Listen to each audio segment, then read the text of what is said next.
something we want to study early on in a project. We want to explore what we'll call the urban context. We're not necessarily looking initially at what's going on the site, the actual building itself that we'll be designing. What we're looking at is what's going on around it. What's going on around it in terms of the urban context, other buildings, what's going on with it in terms of the circulation of the city. This would include roadways as well as sidewalks, so vehicular circulation as well as pedestrian circulation. We need to get an understanding of how this all works in the city so we can design a bus transit center which is going to react and behave properly based on the needs of the city. So we pulled an image off of Google Earth, and we have this map here now, and typically north is up, which is the case here, and we've circled the site, the area where we'll be working, in red. And things that we see immediately in terms of geography, topography, we see that there is an interstate to the north of the site, and we see that there is a river moving to the south of the site. In terms of the man-made content, the urban fabric, what we see is a lot of buildings here which are dense. They're tightly collected. You see a lot of buildings in a small area, and we can judge based on the length of the shadows that these are all fairly tall buildings. So what this is telling us is this is where the urban core is located. This is the dense urban core of the city in which we'll be working.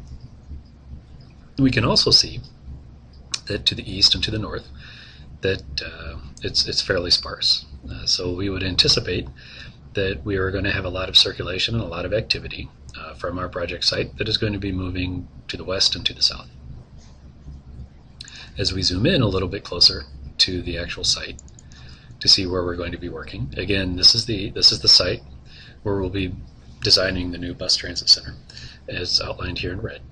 And again, we see density to the west and to the south.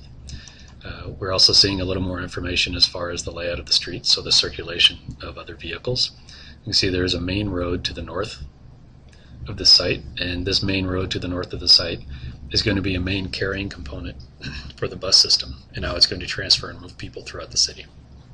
We also want to identify some key elements of the context around the site.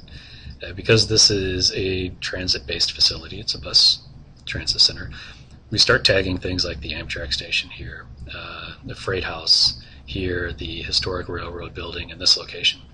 And we're doing this because to integrate it into the context of the city, there are some elements or components that we may wish to draw from, which would include materials, scale, context, sort of the shape, the overall composition of the buildings on the site.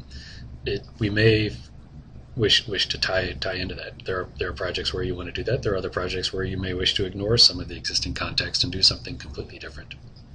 And there are varying levels of how you want to integrate, tie into something historical, tie into something contextual versus doing your own thing. You can blend these, or you can just do them more one versus the other.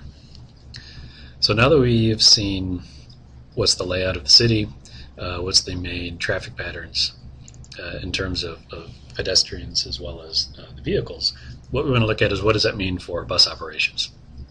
We need to evaluate the routes. Where are the routes? Generally, where are they located, or where are they headed to and from the transit center throughout the city, and how many people are going to be on these routes. And what that's going to do is that's going to help us give an understanding of how we lay out the movement of the buses on the site itself. Where we have a lot of common transfers, you'll want to have some adjacency between those buses. So what all this information tells us as we start looking at it, it generates this map. And this map is telling us a lot of the information that we had hoped to see or had expected to see. We have the number of people represented here, these figures. This is our site here in the gray, and it's telling us how many people we anticipate leaving the site and coming onto the site from certain areas. And again, the density that we saw in the city plan is to the west and to the south. So this quadrant represents over half of the users accessing the site from this area. And just as we would expect to see, we have very light usage along this side. Now, this gives us a very good understanding of what's going on now in the city. What we need to plan for is a project which is going to be useful for many, many years into the future. So even though initially the information is telling us one thing, we need to plan for the possibility of expansion in the future to other areas. So we've looked at the urban fabric, we've looked at the topography, we've looked at the geography, we've looked at passenger movement. Other things we need to study is the climate. This is basically looking at the movement of the sun through the sky through different times of the year. And we need to do a layout of the site, and we want to get an understanding of where is the solar orientation. This is solar south. We want to understand where are the prevailing winds coming. The region where this project is located has very hot, arid summers, so we want to do things like provide areas where people can get out of the sun when they wait for a bus. It has very cold, windy winters, so we want to provide a way that we can block the prevailing winds. So we need to understand what direction are the prevailing north winds coming from, and what can we do to shelter the users most efficiently on the site as we go through.